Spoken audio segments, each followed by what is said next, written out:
ইতিহাসের দিকে তাকাই, এই পুলিশ বাহিনী, এই কুলাঙ্গারের বাচ্চারা 1952 সালে আমার ভাইদের হত্যা করেছে।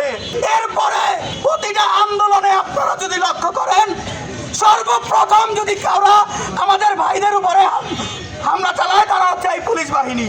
এই পুলিশ বাহিনীর পোশাকের পরিবর্তন আনলে দেশের কোনো পরিবর্তন হবে না। এদেরকে একদম গোড়া থেকে সংস্কার করতে হবে। নাম পরিবর্তন, পোশাক পরিবর্তন দিয়ে কাজ হবে না। আমরা কালকে দেখেছি যমুনার সামনে আমার ভাই ইনকিলাব মঞ্চের সদস্য সচিব জনাব আব্দুল্লাহ জাবের, তিনি কত সাহসিকতার সাথে, কত ধৈর্যের সাথে সেখানে তার সংগ্রাম চালিয়ে যাচ্ছিলেন। তাদের উপর এই পুলিশ বাহিনী, এই পেট্রোল বাহিনী, এই সন্ত্রাসী বাহিনী, এই আওয়ামী লীগের কিটগুলা তাদের উপর হামলা চালায়। আমরা তীব্র প্রতিবাদ জানাই। আমরা একটা প্রস্তাব নিয়ে গেছিলাম যে আপনি যদি বিচার না করতে পারেন তাহলে জাতিসংঘের কাছে আপনি তদন্তের জন্য একটি চিঠি পাঠান।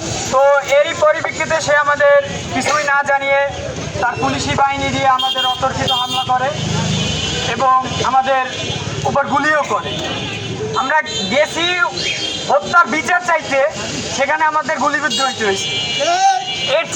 এর চাইতে মর্মাহত আর কিছুই থাকতে পারে না বাংলাদেশে। আজকে আমরা লজ্জা পাইতেছি যে তারা একটা বিচার চাইছে। আজকে আমাকেও মারতে পারে, আমার বোনকে বিচার চাবে না, আমার ভাইরাকে বিচার চাবে না, এটা আমাকে আজকে মারবে। আমাকে যদি আজকে হত্যা করা হয় বা আমাকে যদি আজকে আমার গায়ে আঘাত করা হয়, আমার ভাই বোনের তো অবশ্যই বিচার চাবে। তার